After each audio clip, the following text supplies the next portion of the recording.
Hello, everybody. I'm Lisa Shield, and this is Finding the Guardian of Your Soul. It's great to be here today. I am going to talk about finding love after a difficult father. This topic came up. I was talking to my podcast coordinator, and we were both talking about our relationships with our fathers and how that has impacted us. And as we were thinking about what the topic would be today, she said, I think there's a lot there for you to talk about. So this is going to be a rather personal discussion about how my relationship with my father actually compelled me to find the guardian of my soul. So when I was young, my father and my mother divorced when I was, I believe, 10 years old. He left when I was 8, and then their divorce was finalized when I was 10. And I don't remember much about my dad when I was very young. The only thing I remember was always wanting him to play with me and him being too tired or brushing me off somehow. But I never really connected much with him. He was this bigger than life figure. My dad was actually an incredibly handsome man, like movie star handsome. He was over 6 feet tall, and he was really built, and yeah, he was handsome. In fact, my nickname for him was Las Vegas Gare. He was Gary, and I called him Las Vegas Gare because he used to be like the missing rat packer. He would get his fingernails buffed, and he would brag that he had all of his suits made hand tailored by a man named Nick Pasco. He loved dressing beautifully, and yeah, he was quite a guy. And my parents were a striking couple, but he cheated on my mother. And later I learned that my dad was an alcoholic, and he went to rehab. And so my father and I never had a good relationship. There was a point where I sent him a letter. Now that I know about men, it was this letter was a very, very, very bad idea. What I was hoping was I would pour my heart out to him and tell him all the things the ways that I felt that he had hurt me. And I was hoping that it would open up a discussion and the two of us would be able to talk about some of these things. I think I wrote him this letter when I was in my 20s, maybe even a little bit older than that, probably in my 30s, because he was married to his second wife by then. And I wrote him this letter, and it was pages and pages of just all the ways he had disappointed me and let me down as a father and hadn't been there for me in great detail. And knowing what I know about men now, that letter would have been incredibly shaming for him. And instead of us, talking and it bringing us closer together, because my father was quite defensive and narcissistic, it actually pushed him further away. I don't think we ever would have had a good relationship. He was definitely an alcoholic. He cheated on my mom. He cheated on his second wife. He cheated on his third wife. Uh, I don't know if he cheated on his third wife, actually. I know he cheated on his second wife with his third wife. So there you go. And then she left him. So uh, I just didn't respect my father. I also did feel deeply disappointed in him as a man. He was not a good example for me. And what I hear from so many women, they will say, well, I had a terrible example. I never had a good relationship with my father. He never really showed me what a man is like. And so now I struggle to have relationships with men because I never had a good relationship with my own father. I think it's very, very easy to go back and blame our parents for why we're not being successful in our lives and say, well, they didn't model a good relationship. So, here I am. I didn't have good role models. And so I'm failing at this too. And it's very, very easy to look at them and blame them. And for a long time, I did that with my dad. In fact, I think this is so funny. I went to Landmark Forum. Probably a lot of you know Landmark Forum. It's a huge, huge personal growth workshop that is all over the world. It's been around for a long time. It started out as EST, and then it became the Landmark Forum. So I did the first two Landmark Forum courses, and in one of those courses, and I may be getting this wrong because it was a long time ago, I did an exercise where we had to write down our story, like the story of our lives. If we were going to tell somebody the story of our life, we wrote it down, and then we paired up with somebody at the workshop. And I happened to pair up with this Spanish guy named Carlos, who I just thought was adorable. And I kind of had a crush on him. And we have to sit there and tell our story over and over and over again until we get it, right? And getting it means that you get how ridiculous it is to keep telling the story, that you just keep telling the same story over and over again until you realize, oh my gosh, this is what I do. I meet somebody and I tell them my story. Then I meet someone else and I tell them my story. And you start to see how inane and boring this is to keep retelling your story as if that's who you are. And so here I am, I'm sitting across from Carlos, this handsome Spanish guy who I really am kind of wanting to like me. And I'm telling him over and over again about how my father never loved me. And that's why I've never really had a good relationship with a man. And finally, as I'm sitting there telling and retelling the story, I stopped and I thought, oh my God, I want this man to like me and find me attractive. And what I'm doing is the most unattractive thing I could possibly do. I'm telling him all the reasons why he should run and have nothing to do with me because I'm still angry at my father and I'm going to meet a guy and carry that into my romantic relationship. And he's going to pay the price for my relationship with my dad. What guy in his right mind would want to do that? And it hit me that this was getting in my way, carrying all of this blame and this old story that it was my father's fault that I couldn't have a healthy relationship with a man.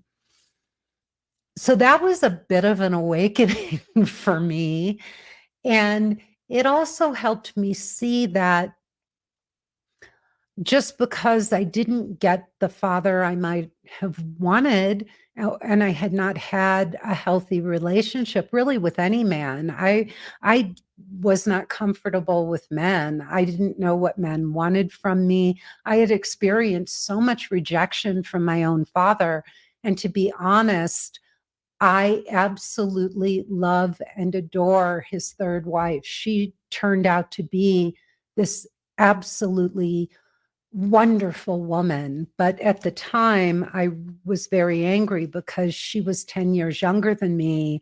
And I was so hurt that my father actually fell in love with and married a woman 10 years younger than I was. And he couldn't even have a relationship with his own daughter, but he was marrying a woman who was young enough to be his daughter. So I was really hurt about that. And I carried those wounds and I carried those stories for a long time. But then I realized I may never be able to heal the relationship with my father. And it was really challenging for me. I have to admit, I wish I could have overcome certain things in relation to my father and me. I see other women who are more forgiving and are able to move forward. My father never, he was such a hardcore narcissist, and it was very difficult for me to connect with him at all, because it was really all about him all the time. And anybody who's dealt with a narcissist knows that everything goes back to them. There's no room for you in that equation if you have a really hardcore narcissist in your life. They're manipulative, they lie, they make everything about them. And I didn't have respect for my father. I really lacked respect for him. And I understand why he was the way he was. I have compassion for how he got there, but I don't respect who he became. And for me, respect is one of my core values. I really wanted to be with a man who I respected in every sense of the word. And I didn't have those feelings for my own father. I just had pity. And yeah. So instead of making that my story, I decided that if I couldn't heal my relationship with my own father, that I could still heal my relationships with men. And what I could do was go out and date and find the kind of man that I had always wanted my father to be, a man of integrity, a man of humility, a man who walked his talk, who had an open heart, who could see me as a woman, because I never felt seen as a woman by my father. In fact, when my dad went to rehab for the second time, I didn't want to go. There's part of the rehab is that the family comes at the end of the 2 months or something for the last week, and they have something called Family Week, which is not fun by any stretch of the imagination. But I didn't want to go. And I went because I'm part of the family, and I knew my brother and my half sister and my aunt were going, and I felt an obligation to go as much for them as for my dad. And so I went. And at the end of this whole process that you go through with the addict, there's a sort of confrontation where the person confronts the addict and says, look, these are all the ways that I feel I was hurt in this relationship with you. And so I told my father how I felt he had hurt me. And one of the things I said to him was, I said, in all these many years, and I was probably about 46, no, probably even maybe older than that. I might have been in my 50s because I'm 62 now. So I was probably in my 50s when this all occurred. And I said to my father, I told him the ways that he hadn't shown up for me as a father, the ways I had needed him, that he wasn't there for me. And I even said to him, I said, Dad, I know that you went through AA and all, and that part of going through a 12-step program is writing an amends letter to the people that you have hurt. And I said, I never got my amends letter. I said, you've never made amends to me. And in front of other families and the therapist, my father looked at me and said, well, I don't think I have anything to make amends for. And the therapist was appalled and said, Gary, your daughter just told you all the things that she feels you need to make amends for. And my father again came back belligerently and said, well, I don't think I need to make amends. And I looked at him and I said, well, then we're done here. There's nothing more for me to say. I told you how I felt, and you don't feel that you have anything to make amends for. So I guess we're done. And my dad, one of the things I had said to him in all of that was, Dad, in all these years, you've never once told me I was beautiful. And I said, I'm your daughter, and every daughter needs to hear that from her father. And after I said, we're done, he then said to me that told me I was beautiful, which was um, not the right thing to say at that time. So that was my dad, right? That was my dad. That was my relationship with my dad. And I could have carried that on throughout my life. And I know I was already with Benjamin, my husband, by then. We were already married for a number of years when that all occurred. But after the Landmark Forum and getting clearer that this was a story that I was holding about my father, and that even if it was true, I could, it was true for me that we didn't have a great relationship.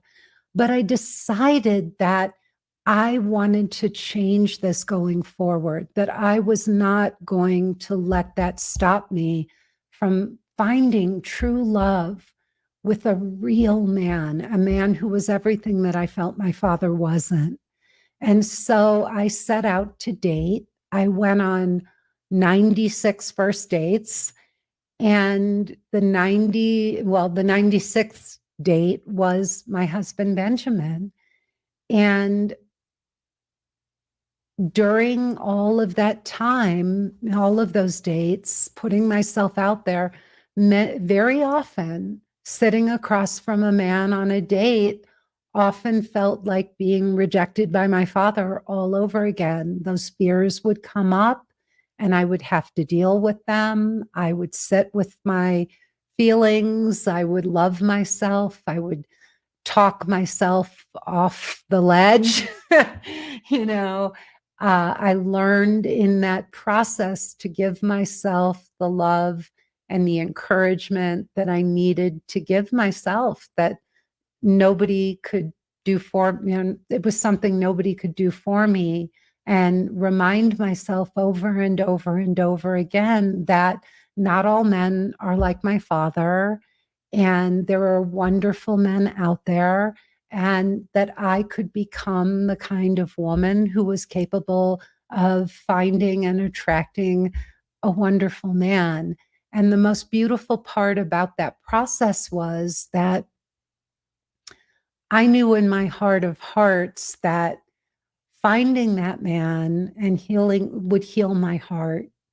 And for many, many, many years, when Benjamin and I first met, I would look at him and I would just look in his eyes. I was and am so proud, so, so proud of our relationship. And I'm so proud of him to be his wife. It's one of the things, the greatest accomplishments of my life is finding Benjamin and becoming his wife.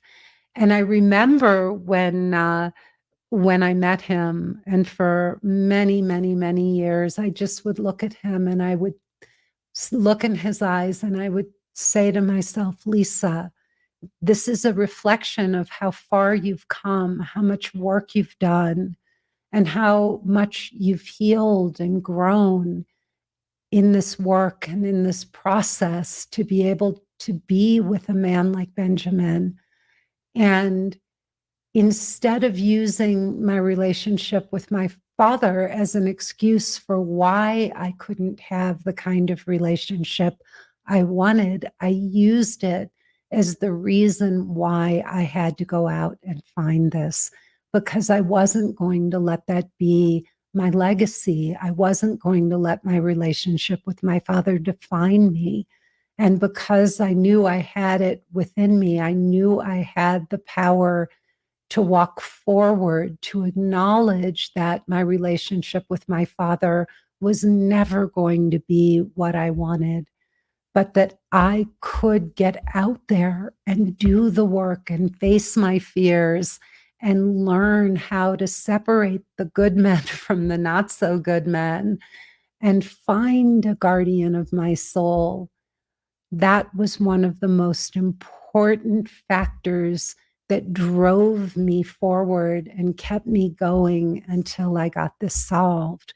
So you do not have to be defined by your past. You do not have to be defined by the father or the mother or the relationship that you were given.